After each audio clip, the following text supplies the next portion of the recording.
石井智章教授，非常感谢你接受我们访谈。请您介绍一下，从什么时候开始你对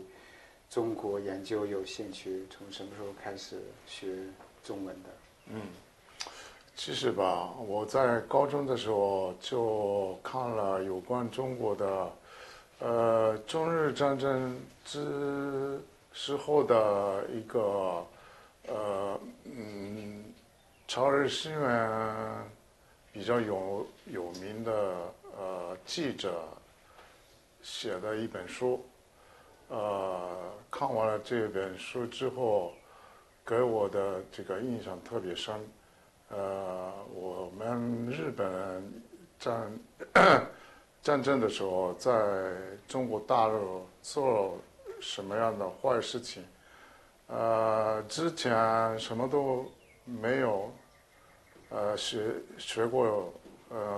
的内容都在这个书里，对我来说是非常的这个惊讶，然后慢慢就明白我们的这个中学的、高中的历史这个方法论本身有问题，那就怀疑我们这个教育制度，慢慢就开始了解中国的情况，中国是什么样的国家，中国是什么样的社会制度，那已经开始了解中国是社会主义国家，那么社会主义国家是什么样的思想呢？那当然是马克思列宁、毛泽东主义。高中的时候就慢慢开始对马克思的思想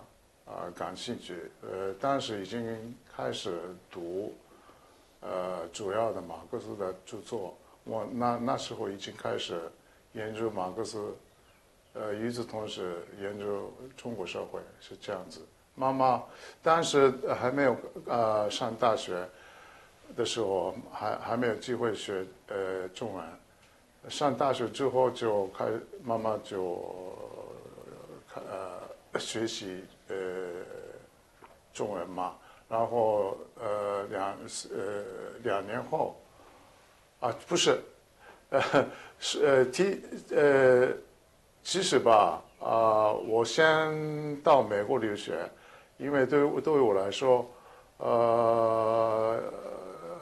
研究美国社会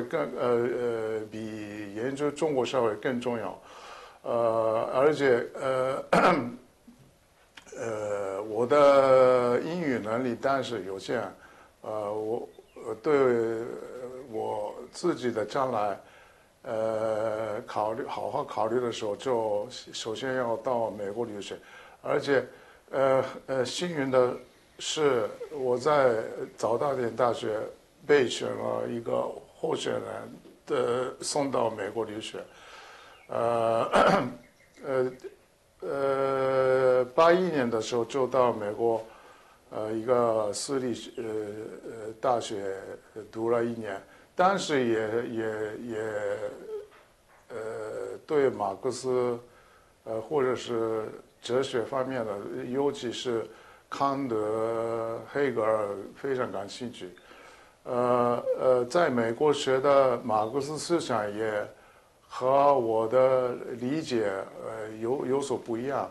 所以这方面的思想方面的这个经验总合起来的话，就有我独特的想法了。所以主要的变化是一个是在美国学社会科学，尤其是马克思、黑格尔这个哲学方面的背景，然后83年的时候就到中国去北京大学哲学系留学，当时他们要求我研究毛泽东主义，但是当时我已经有我个人的这个比较怎么说呢，比较独立的想法，所以跟他们立场不一样。他们要求我研究毛泽东，但是对毛泽东当然有感兴趣的，但是毛泽东思想和对我来说重要的毛泽东思想还是不一样，所以上大学以后到美国留学，到中国留学以后，就已经有我独到的这个思想上的这个基础了，已经，是这样的背景。对，您在日本就研究马克思主义，后来您说在美国所接触的马克思主义跟您理解的不一样。另外呢，就是中国官方的宣传系统里边，马克思主义仍然是一个官方意识形态，而且他把马克思、列宁、斯大林、毛泽东等等都弄到一块儿，马恩列斯毛，那就是这一些不同的这些马克思主义。他们有哪些不同呢？很多人问我，你为什么对马克思主义感兴趣呢？对我来说，是马克思主义和马克思的思想并不是一致的。如果说马克思主义这个"主义"的字，对我来说是比较危险。为什么呢？一说到那个马克思主义的话，实际上意思就是官方中国的，比如说中国的官方也有，苏联的官方也有，都是马克思列宁主义，或者是马克思列宁，或者是马克思列宁毛泽东主义，或者是毛泽东什么什么主义，都在这个斯大林主义，对对，斯大林主义、列宁主义、毛泽东主义。什么主义都是包括在内，只有一个主义的这个含义里，都被正当化了。对我来说是完全是不正确的一个思想。所以这种的想法早就有一定的抵抗思想力量。我已经。21、2岁的时候就已经有这样的比较强的一个想法了，一直到现在没有改变。那中国学界有一种说法叫以马反马，就是说马克思韦伯那个是卡尔马克思，两个都姓马。那就是说马克思韦伯以及其他很多重要的思想家，其实都一生都在和卡尔马克思对话。那你也对就是马克思韦伯有很深的研究。对对，为什么我从马克思韦伯开始，从他的角度来再进行马克思的研究呢？是因为70年代的时候，在日本国内研究马克思算是世界上最高级的最发达的一个时期。其中最重要的思想是马克思和市民社会的这个联合在一起，得出来一个新的想法。因为之前吧，日本共产党的那个这个和苏联的所谓马克思列宁主义，实际上是马克思斯大林主义。后来60年代就有了新的倾向，就是日本的新左派、新左基。这么一个思想，都反对这个官方的意识形态，就是主要是反对所谓马克思列宁主义变为斯大林主义的那样的这个很糟糕的另外一个马克思主义。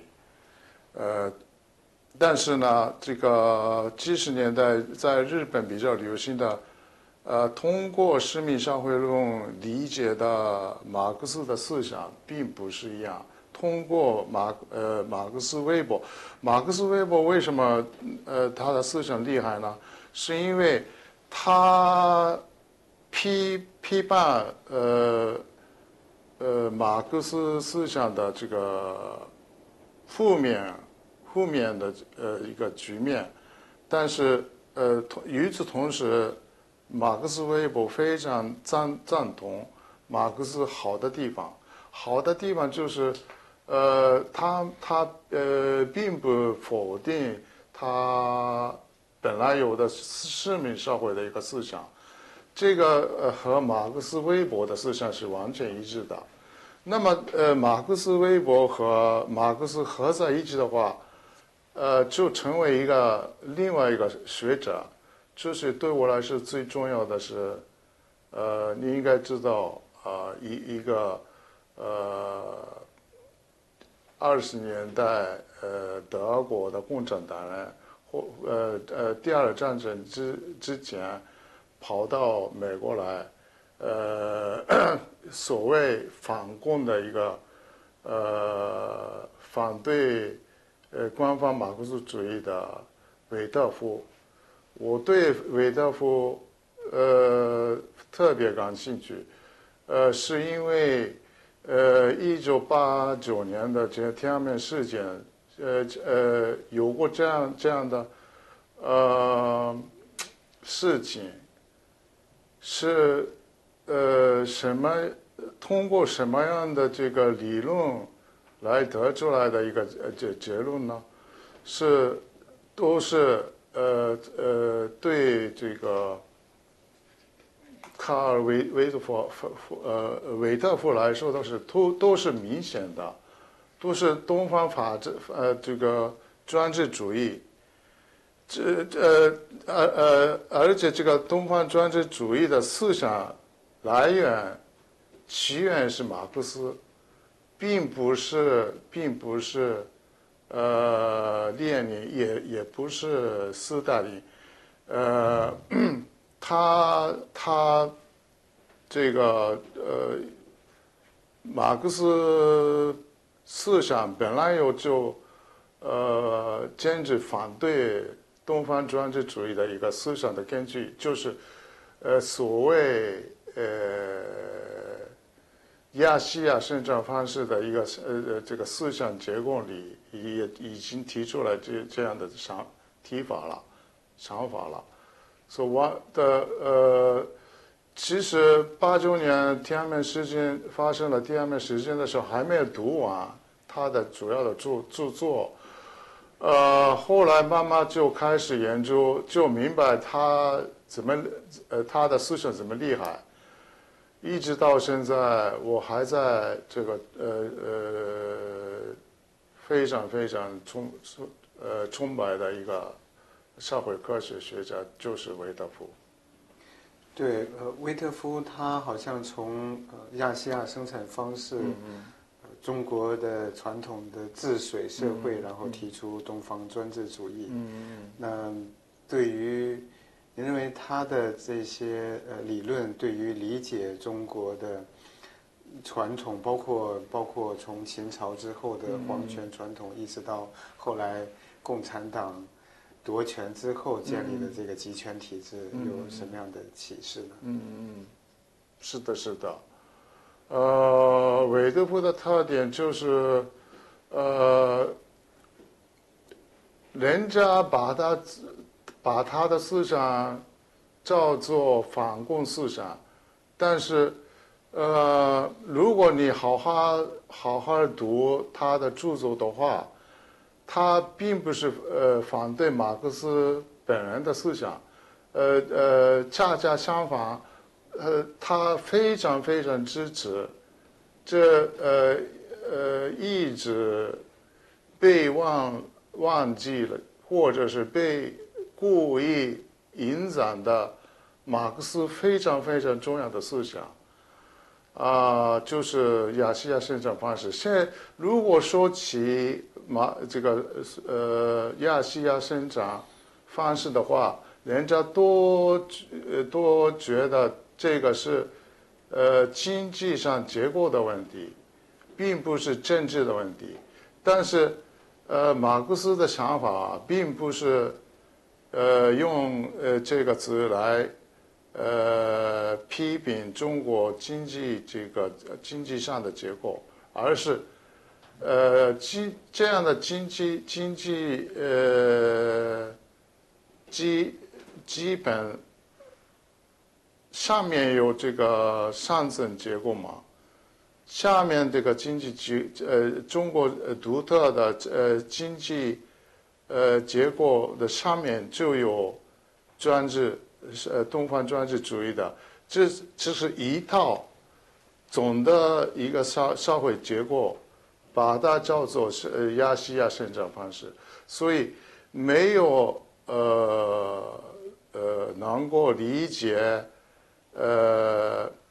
这个两方面的阶层，就是社会结构方面的，还有上层结构的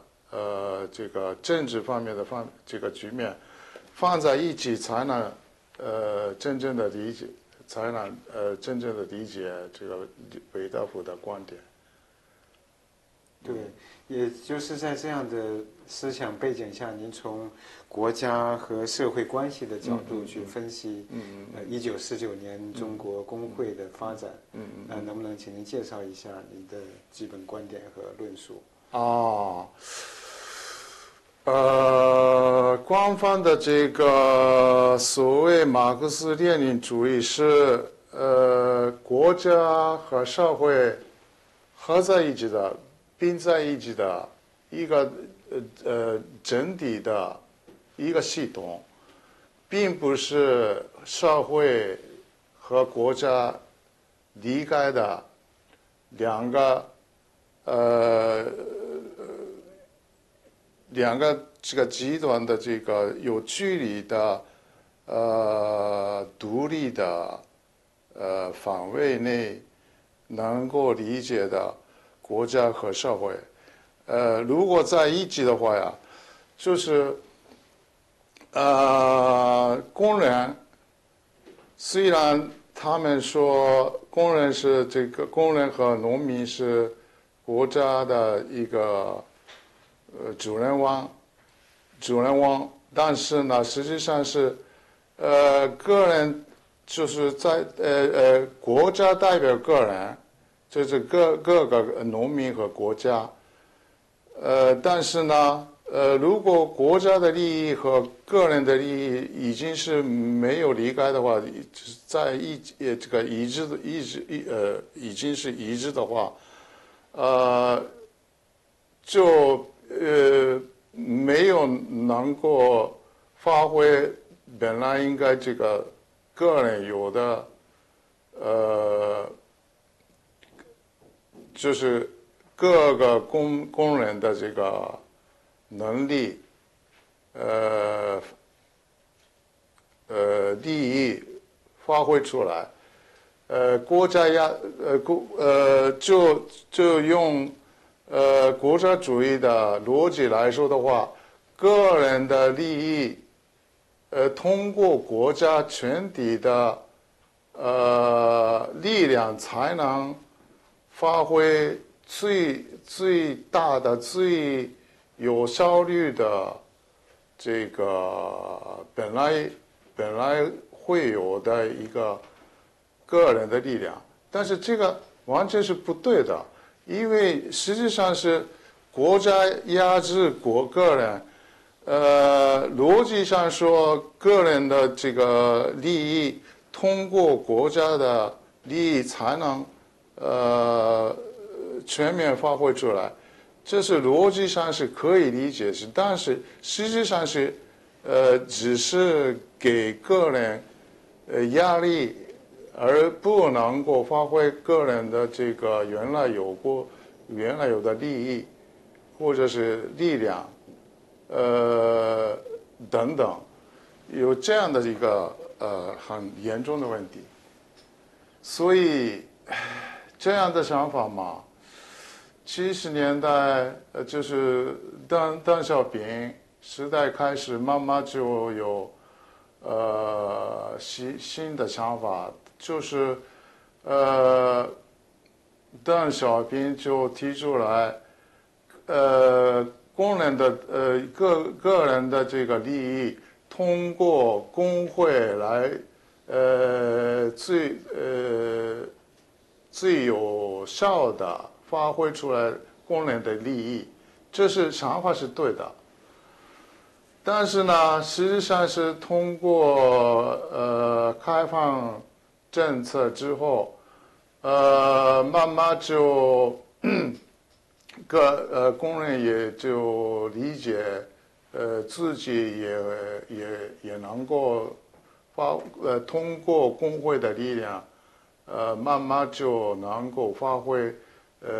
工人自己的这个利益，在工会里代表，能够代表的能力等等，但是呢，这样的通过这样的一系列的，尤其是80年代后期的赵紫阳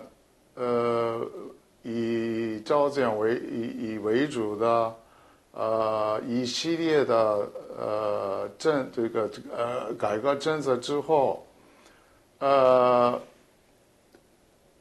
就到工人意识到很多独立的力量的时候，就开始跟国家的这个利益就开始冲突。就是80年代后的政治运动嘛，学生运动什么，刚开始是学生运动，但是后来这个88年、89年的时候，已经变为工人和国家的一个这个非常怎么说呢？激烈的这个利益上的这个对抗力量。就变为一个对抗力量，这是很大的矛盾，所以最后一个就到1989年64的那个时候，邓小平就决定这个把他们全面打压。这样的背景，怎么样的这个通过思想的思路来考虑呢？对我来说，最重要的是还是马克思和马克思韦伯。马克思好的这个思想，马克思韦伯的好的思想合在一起的话，全面能够理解马克思本来。有过的好的思想是什么样子的，都能理解的。没有这个马克思韦伯的思想思路来考虑马克思思想的话，并不能够理解马克思本来有什么样的好的思想。那么这个马克思韦伯和马克思的思想合在一起，就变为卡尔韦德夫的一个思想了。所以对我来说，马克思韦伯韦德夫这个3个人都在我的思想里站在非常重要的地位。对，那共产党他对工会的态度呢，怎么说呢？他特别的警惕工会成为一个独立的力量，去和国家对抗、和资本对抗。像波兰团结工会这样的例子，应该说是中国共产党非常非常害怕的。因为正是在1989年6月4号那一天，波兰的团结工会赢得了选举。所以后来共产党他也经常在官方的文件里边提出，要警惕颜色革命啊等等，一直到今天，对颜色革命的这种恐惧、这种警惕，也在官方话语中占有非常重要的位置。那就是说所以呢，就是工会在中国就一直受到打压，没有办法成为一个独立的力量。那就是您对近些年，比如90年代之后、2000年之后的中国工人运动的发展有没有什么观察？哎呀，最重要的变化是在这个1910年到15年左右吧，13年左右，一直有过这个劳工 NGO 的一个独立的运动。应该是2013年。13年，对，那一代3、4年的很短的时间里，都发生了好的这个现象，但是就通过只有3、4年的经验，对中共国这个领导们来说的话，非常害怕的一种新的现象。对，像你知道都被打压了以后，什么都已经没有，现在几乎都没有了。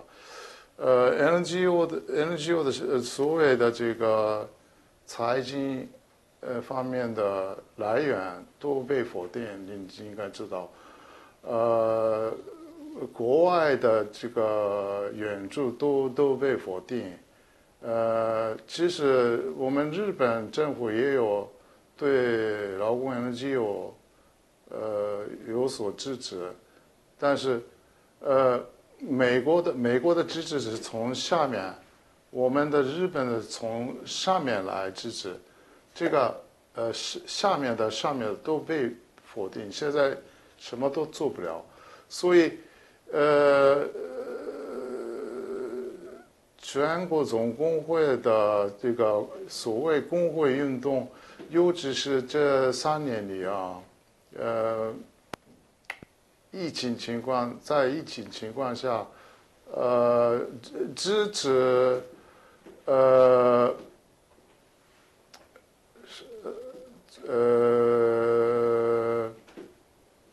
比如说那个被疫情受害的工人，或者是医生等等，给他们通过工会的资金、工会的力量支持他们的活动。这样的活动之外，什么样的这个工人为主的活动几乎都没有了。一直到现在，劳工 NGO 的方面，全面被否定，普通的工人的运动，通过官方的这个工人运动也几乎都没有，只有支持这个疫情方面的，和工人原来的利益基本上没有关系的活动里，集中于通过怎么说呢？通过国家的中共国家的这个想法有利于他们的利益，能支持的话就国家支持总工会的他们的活动是这样子，基本上没有工人本身的这个活动。对，